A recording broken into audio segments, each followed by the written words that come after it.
Look at the behavior of the Muslims. I'll talk to you about Birmingham, but I know it's similar everywhere. That what happens, people, for iftar, doing iftar has become what? A party for people. Half of them are not even fasting. Because you see, observe them eating before the iftar. Then they arrive at the expensive restaurants because the women cannot cook anymore. The women do not cook at home. So what happens, they arrive at expensive restaurants, paying more than that they should for a food. Remember, a chicken costs £5. To make a normal andi, a normal dish, it will cost you £5 to £10. Young people, listen. £5 to £10, you could feed a whole family. Did you know that? You probably spend £10 on a small takeaway. With £5 to £10, you can feed a whole family. These are life skills. But these women cannot cook. This is why the young men should not marry a woman who cannot cook. If they are demanding a high dowry from you, these high dowries, 60,000, 70,000, 80,000 dowries, do not come to me for the talaq form 6 months down the line.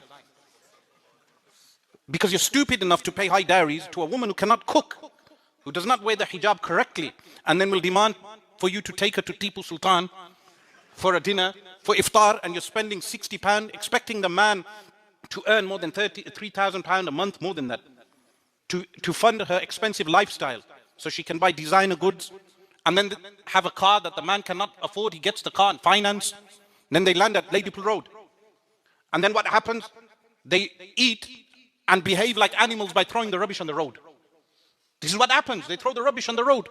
You have a £60,000 car, a £500,000 house and more, and you do not even have the common sense to deal with your rubbish. You throw it on the road like an animal.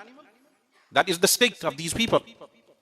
And then they make Ramadan and iftar and Eid into fashion shows. On Eid, when they have the fair, and then the person goes out with all his family and they're throwing rubbish everywhere. Basic common sense. Drink a bottle of water, throw it on the floor. That's the behavior in the month of Ramadan. So the men have no aql, no brains, no intellect, the men, and then they marry women who are the same. As I mentioned about high dowries, that's a different issue, but they pay high dowries. Some of them hire cars, expensive cars. They're paying £10,000 a day for perhaps 5 cars which you do not even own. You fool. You do not even own the car. You're just hiring the car for £10,000. Then what happens? The wedding hall is £50,000. The catering is £20,000. Then you ask him, where are you living? I'm living on rent. You could have purchased your own house with that much money. Where's your intellect?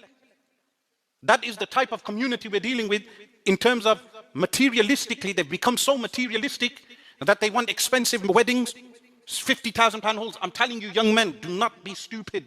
If the in-laws want you to book a £50,000 hall, break the deal. That woman is not worth it.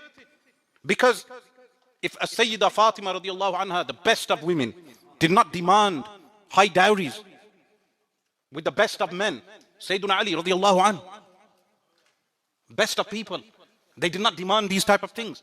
Then what's the point of these fake abayas and fake hijabs and fake beards? These young men, they have beards. Even drug dealers in Birmingham now have beards. It's a fashion statement. And then you have no practicality in your deen. You have no brain. And then some of you may be wondering, how do I know all these things? Because what happens, the young men, they get married, they come to me. They have a talaq, they come to me.